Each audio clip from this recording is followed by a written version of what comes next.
Welcome to Shoot the Shit. This is our first episode, so really happy to have anyone who's listening here. This is a podcast that tells the unfiltered tales of filmmakers' craziest productions and on-set experiences. Every shit situation on set is a great story after. My name is Taylor Defaba. I'm a director and editor.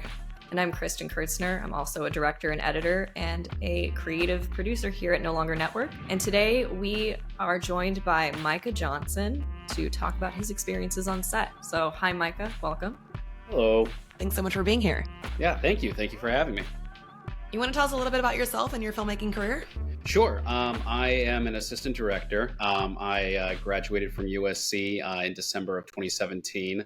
And had kind of gone in knowing that I liked assistant directing, and it was something that I was able to do and enjoyed doing. And so throughout my school career there, I just AD'd everybody's stuff. So when I came out, everybody knew me as a first AD. So I jumped right into working as a first AD freelance. I mainly do narratives. As features, is sort of like what I love to do. I love telling the long form stories, some web TV shows and that sort of a thing, and occasional commercial music videos, short films, that sort of a thing.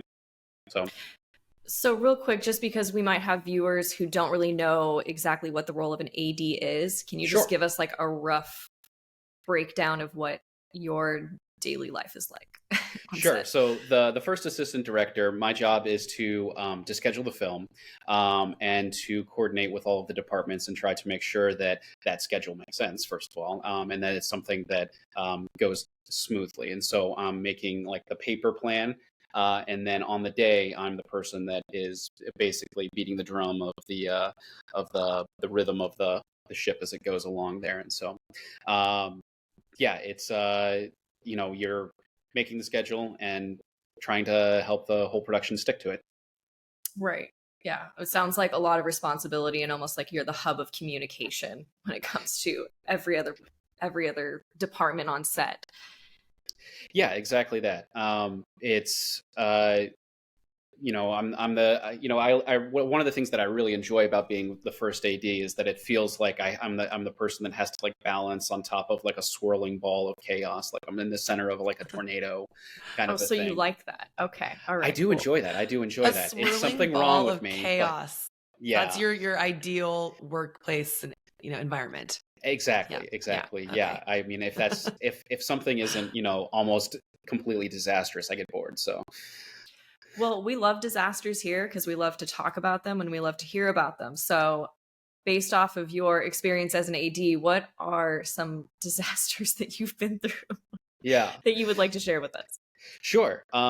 It's especially as an assistant director, actually, it's, just before we get into the specific ones, when we talk about disasters and things like that, this is always a question that I get from potential producers and directors that I work with. If you're a director, people want to know what have you worked on, what is good, what have people liked. If you're a DP, people want to know what have you shot, what looks good, what's beautiful. If you're an assistant director, they want to know what went wrong and how did you handle it. And so, every time there's some sort of disastrous thing happens on set, it's okay, yeah, we're dealing with it, but in the back of my head, I know this is going to be a great story for later. So I have lots of these stories. But we were talking, I don't know, I guess tornado sort of transitions us pretty well into talking about weather stuff. Indeed, it does. Yeah.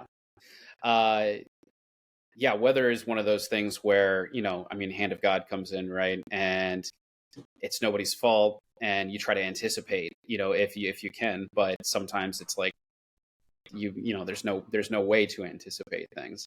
The specific one I think that I'm thinking of right now among the many is the one shoot that I was on with Kristen, where we were out at Joshua Tree, right? Closer to Lancaster, I think it was. Right. Yeah. It was even more desolate, surprisingly more desolate. Yes. So we were out in the desert, and it was a music video. It ended up being a music video. Let's be real. It was not intended to be one. It wasn't intended to be one. Okay. No. It was a narrative that was supposed to have all of this overarching oh my gosh, what's it called? Like just basically like a narrator talking to you about what's happening in the film. And it was very forgot. experimental. It was a student film, so Yeah. I'm just gonna leave it Yeah. at that. No, that's funny because I forgot that it wasn't supposed to be a music video because I almost approached it like a music video in terms of like I'm like, all right, there are just so many there's so many images and so many shots that just don't Mhm. really have connection with each other, and it's okay because we're not really explaining it. Um, but maybe it was, maybe it wasn't okay. I don't know. I'm not sure if I ever saw the finished product on that actually, I think I but saw one cut of it weirdly, but anyway. yeah, but I would like so. But the through line on it was though something along the lines of like, all right, there's a woman who is lost out in the desert, and there's also a monster out there, and Mhm. then there was like again, this is why I'm saying it's like music video because it's like, is the monster her or was it? I don't know, but one of the important images or sort of like tones of this was the sweltering heat of the desert. She's lost in the sweltering heat of the desert. And we got out there and it started raining, and it just rained and rained and rained. And yeah, and rain is interesting because there's a certain amount of rain that you can shoot in, if it's just sprinkling a little bit. And I think we Yep. were even prepared for that. Like, it was like, you wrap some stuff up, but it was coming down. It was like monsoon. And It was like raining sideways. It was one of yeah, those. yeah. So you can't even cover equipment and hope to still protect it. It's like We did our Yeah. best. everyone's So wet and yeah, it was very much like, if it started to die down a little bit, we would pop out and try to do something. But they act, we like there was monster makeup and stuff like that can't get wet, and No. there was set decoration and stuff. There's supposed to be like a bed in the middle of the desert, and it's like, well, we can't get like the sheets and the blankets wet and everything like that. And yeah, and it's tough on those ones too, because you sort of have to make the call, like, okay, what are the points where we're going to try to keep moving forward a little bit, inch our way forward just to have some kind of momentum, and at what point do we just sort of like hunker down and wait? And there was a lot of hunkering down and waiting on that one. There was. I do recall one shot where we had an actor standing on top of a car in the rain, Yeah. and it was like, Oh my can we God. do this? Yeah. Yeah. I mean, I think it like started to die down a little bit, so it was safe enough for him to do it because we Yeah. did get the shot, but it was one of those weird moments. Yeah. Yeah, definitely. Yeah, I just remember them, there was like a PA going around with coffee and Oh my trying to God, the warm people up with PA. coffee. And But she was so sorry. Go ahead. I'm sorry. no, and I was just gonna say, by the time the coffee cup was handed to me, it was like half rainwater. It was just like, But I'll be honest with you, like she was so special because she would literally like make the coffee in the rain. Like like the rain was pouring into the coffee as she was making it and then yeah, coming over to you and then handing it to you as rain is pouring into it, and it was was water. it even hot by the time you got it? No. Or no, No. no. She was a PA on a student set. She did not give a shit about what she Yeah. was doing. Yeah. Oh man, I didn't think about that. Like, she was making like the rainwater's going in before the process has even started, and then as she's Yes. holding it, there's more rainwater in. What are you Man. guys hunkering down inside of? Like, were there buildings or were you just like out in No, the middle of so- nowhere? Yeah, no, that's a We great were- question. yeah. No, it was a pop-up tent. And there was also an Oh. RV, but we were all kind of in the pop-up tent because like that's where the gear was too. So it's like you sort Yeah. of like put the gear in the middle, and then everybody sort of hunkers around it. And I think we also had some heaters there too. But- We did not have them during the rainstorm, but it did The rain. like it came out after the rain. We did use the heaters. Yeah, Those were that's right. Yeah, life-saving. yeah, because the other part of the of all of the rain and everything like that is that all of these distribution lines that you have for your electrical systems and everything is that the gaffer's trying to make them safe so as we go along, but there's definitely a point where he says we have to shut everything off. None of this is safe. If the connectors, a cable running through and getting wet is fine, but if like the connectors get wet, like everything is FUBAR. For people who don't know what a gaffer is, do you want to enlighten us? Yeah. So technically the gaffer is the chief lighting technician, I believe. Yeah. But everybody calls him the gaffer, and so the gaffer is the one that's in charge of is in charge of the lights, anything that has any electrical power or anything like that. The gaffer is the head honcho for getting things plugged in. So yeah, Cool. Thank you. yeah, and so like even in on small shoots like this, like ideally like the gaffer is like your person who's like designing, like this light's going to go over here and this light's going to go over here and this is what the electrical system needs to go to that. But on small shoots like this, like the gaffer ends up being like the guy that's like, please don't plug the coffee pot into the generator, and because it might trip something somewhere. But yeah. So did you guys end up being able to get the shots and make it happen, or what happened at the end of the day? We don't know. I don't know. But again, I actually have the footage, but yeah, if you ever want to look at it. Did you have to like extend the shoot extra days, or did you keep it on schedule and you just got what you could? As I remember, that's what we did, right? I don't think we ended up extending anything. No, we didn't. We did not extend anything. We managed to get it. And actually, I kind of the odd weather actually made for some really beautiful shots. Like the shots that I have seen, it does look really interesting. And again, because it's this experimental film, it kind of works. But I do recall us having to stay the night in Lancaster / Palmdale, whatever, at a Red Roof Inn. Yeah. Oh my God.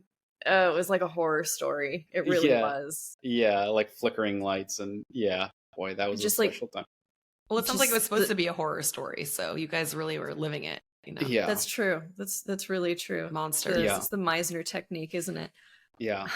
No, no, I do remember though. Yeah, like now that you mention it, seeing shots though that like it's when sometimes like when disasters and stuff like that happen, it's obviously disastrous. But if you maneuver and adjust the right way, like some of the shots that we have in the desert of like a little bit of rain, but like also like you don't usually see like unless there's some sort of CG involved, like a desert and clouds. Usually the desert is dry. And so when I think about that, I think like we probably got some pretty unique shots, like the kind of like how could you plan to try to get those shots if you wanted them, So I think I imagine it probably really worked what we were able to get when we got it, but like I said, I didn't see the final video. Yeah, rain can add that sort of moody element and just kind of changes the vibe. It can be really cool. Yeah, if it doesn't contradict what you're trying to get across. But so I mean it contradicted the sweltering heat sort of aspect, but I think lost in the rain in the desert is better, it's definitely more unique. It's unexpected. Yeah, exactly. So sometimes you gotta use it. Well, it was definitely unexpected when we were there. So yeah. Well, speaking of unexpected, do you want to talk about the unexpected experience of having to negotiate with a child on set that you kind of mentioned to us before? Yeah, definitely. I work a lot with kids, and this one was one of the more unique experiences that I had with a little girl. I believe she was like 7 years old. The production was an indie feature that was we were shooting out in like Santa Clarita, I think. And so we're still in the LA area, but outside of like the TMZ and stuff. And so on this one was just one of those dramas where it's like there are drugs and there's family and that sort of a thing. I don't need to go into much more detail than that, but anyways, it's a fairly serious drama. And this little girl was scheduled for maybe like 5 out of the 20 days. And the first day she showed up, she's the main character's little sister, right? And she's just, this, day one, she's perfect. She's precocious. She's funny, when she's supposed to be funny. She's cute when she's supposed to be cute and everything like that. And we just had an amazing time with her. The second day, she says, I don't want to do this. And it's like this, like, oh no, what do we do? Because like at this point, like we can't recast because we've already shot a whole day with her, and it's like we're having to have discussions that are like, okay, so if we did just randomly recast, like we lost a whole day of shooting with her, and we can't because it's a super, low budget, feature. Like everything's real tight. And So what was she saying? She was just saying, like, I don't feel like shooting today? she's like, yeah, just no. No. And then, so, I'm sitting down and like trying to like talk with her and be like, hey, so why don't we just go in, and why don't we just, why don't we just sit and hang out? And we're thinking, well, so we do this thing a lot of times when we're working with kids, but all the time it's called 50-50, where you just call out 50-50. And ideally everybody knows, just start rolling. And it works really great with kids because sometimes you can just start rolling and just get them to, doing natural little kid stuff. Right.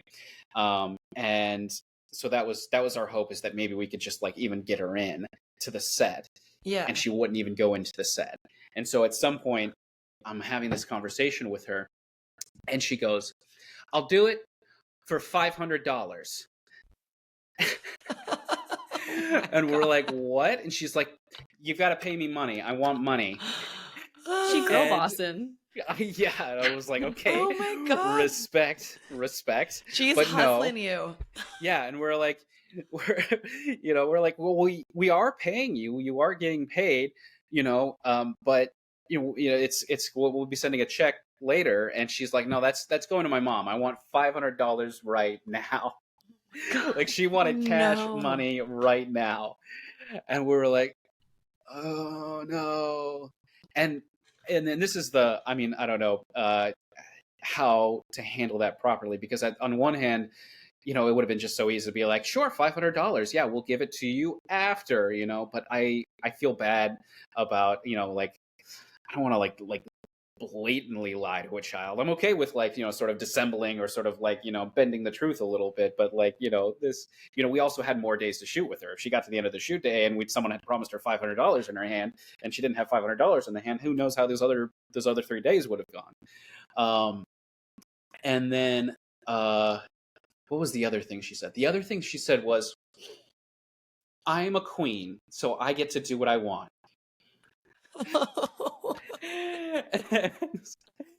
She was like, oh yeah. my God. She was like, and I was like, who told this brat she's a queen?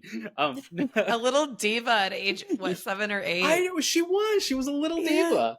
Yeah. And yeah. And were you the one talking with her? Like, what does everyone else are people laughing or just like stressed out about this? Or 100% just stressed about it. Like, yeah. I'm laughing now, but at the time we were like, like I had what no idea what to do. Yeah. And so I was talking with her, and I think I was trading off with the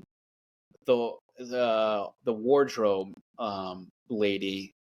I think it was the wardrobe lady. There was somebody else, some person who in no way is responsible for that was like, thankfully, like being like another voice that was there to help out. Yeah, might have even been the makeup artist or something. And we're just like, okay, sweetie, why don't we just go inside? And she's like, no, I'm a queen. I get to make the rules. I get to do what I want, and you all have to listen to me. And I don't want to do that. I want to go play. And we're like, where are the parents in on this? Like, what is the parents' role at this point? Her mom, like in a position like this. Yeah, it was her mom that was there with us, and her mom was just like, she didn't know what to do either, and she's like, like her mom was like there like with us, like, and yeah, trying to do something, and trying her best, but this was a very strong-willed child. Yeah. Clearly, yeah. Yeah. Yeah, and then I remember even thinking too, I was like, if she doesn't want to do this, like, what, like, we can't like make her do it. You can't make a person do anything. And even though she's an 8-year-old, she is still a person. You can't make a person not do something they don't want to do. But like, so we were like trying to like convince and cajole and like do anything besides like just like, here, pick up and sit down, and now you're in the shot, and now you can leave. I even had the let's see, I even gave her a little speech. I was like, hey, so you're a queen, right? Well, queens have to take care of their people, and we're your people. And that did not work. It did not work. Oh, it's a good idea. It's creative though. You're just like rolling with the queen vibes. Yeah. She was like, no. Like, she's like, I don't believe in democracy. No, it's not. She saw right through that. Yeah, this is not a constitutional monarchy. This is a dictatorship. Oh my God. I think I would have tried to bribe her with cookies or something. I mean, as a child, that was the way to my heart. Yeah. But this girl was like, no, it's going to be $500 cash. $500 cash money is what she wanted. And I think what we ended up doing was we ended up setting, like, she just wanted to play, and we ended up, the lady that ended up actually playing with her, we ended up like setting her up like in the living room, and then we built the scene around her, kind of a thing. So it was like, yeah, okay, so you sit here and just play, and we're just going to go off and we're going to do other stuff. And then just kind of ended up bringing in the camera and the people and doing the scene there. And that worked really well, except for she kept doing this and looking at the camera, and we're like, oh God, okay. She knew exactly what she was doing. Yeah. With like messing with you guys. Like, I'm gonna break the fourth wall. Oh, I think so. Oh my God. She knew she had all the power because you guys needed her. Because exactly. Yeah. I mean, and it's a smart little girl. Yeah. $500. For that, she truly was a queen. She was a queen. Yeah. Did you guys have problems all the rest of the days, or was it a little bit smoother once you got through that day? It was just that one day that she was really problematic. I mean, she was, she was a little sassy queen the whole time, pretty much after that. But for the most part, after that, we could say, okay, come on, stand over here. Okay, and say hi to your big brother. This is what you're like, and she would, sometimes wander off and do things. But she's an 8-year-old. That's more typical 8-year-old stuff. You got to wrangle them. Yeah, it was just that one day. I'm a queen, cash money. And is this like common every time that you work with kids? Is there usually some sort of like bump in the road, or most of the times does it work out pretty well? So actually, most of the time it works out pretty well. Like what I like to do anyways is sort of just treat the children like I would with like most normal actors, which is like I sort of like tell them what's going on, and then say, all right, and here's what we're doing next, and that sort of a thing. And now you're gonna go over with kids you also have to negotiate like if they have to do schoolwork and things like that. And so it's just most of the time, if in most situations, you're just kind of leading them by the hand to all of the steps that they need to do. It's like, here you are in hair and makeup, and here you are on set. Now here you are with the studio teacher, and you're doing some schoolwork, and now we're back on set, and now that's the end of your day. Go on home, and we've gotten everything that we need. With really little kids, like when you're talking like younger than like 3 years old, that's when like normally I flag to producers like, hey, under 3 years old, they tend to not be very professional. So, have a backup plan in case like your laughing cute baby is just bawling their eyes out for the entire 3 hours that we're allowed to have them on set. But yeah, I think 7 or 8. Usually 7 or 8 like is like the perfect like age, because like normally like they're smart enough to sort of understand what's going on, but they are also not like trying, like they're not interested in like romance or anything like that, and so they're not trying to be cool. I think something happens around like 11, 12, 13 where like you're suddenly like, oh, I'm not going to be cool, and so I'm not going to like play make believe anymore. Like they still like want to like play make believe and stuff. And she was make believing that she was a queen, and we had to deal with that. So yeah, I feel like the older they get a little bit more self-conscious, right? Yeah, exactly. Self-conscious. Yeah, just so. Yeah. I feel like most of my experience working with kids has been more documentary style and interviewing them, and sometimes it is so hard to get them out of their shell because they're so, especially like that preteen age, like they are self-conscious and embarrassed and nervous, and there's just like pulling teeth to get them to talk, and it's so hard to get them comfortable, especially with the cameras and lights and yeah. That's what I think happened. Day 2, she got too comfortable. Too comfortable. Yeah. I love it. That is a great story. Subscribe here for the full version of this episode. And remember, if it gets tough on set, it will make for a good story after.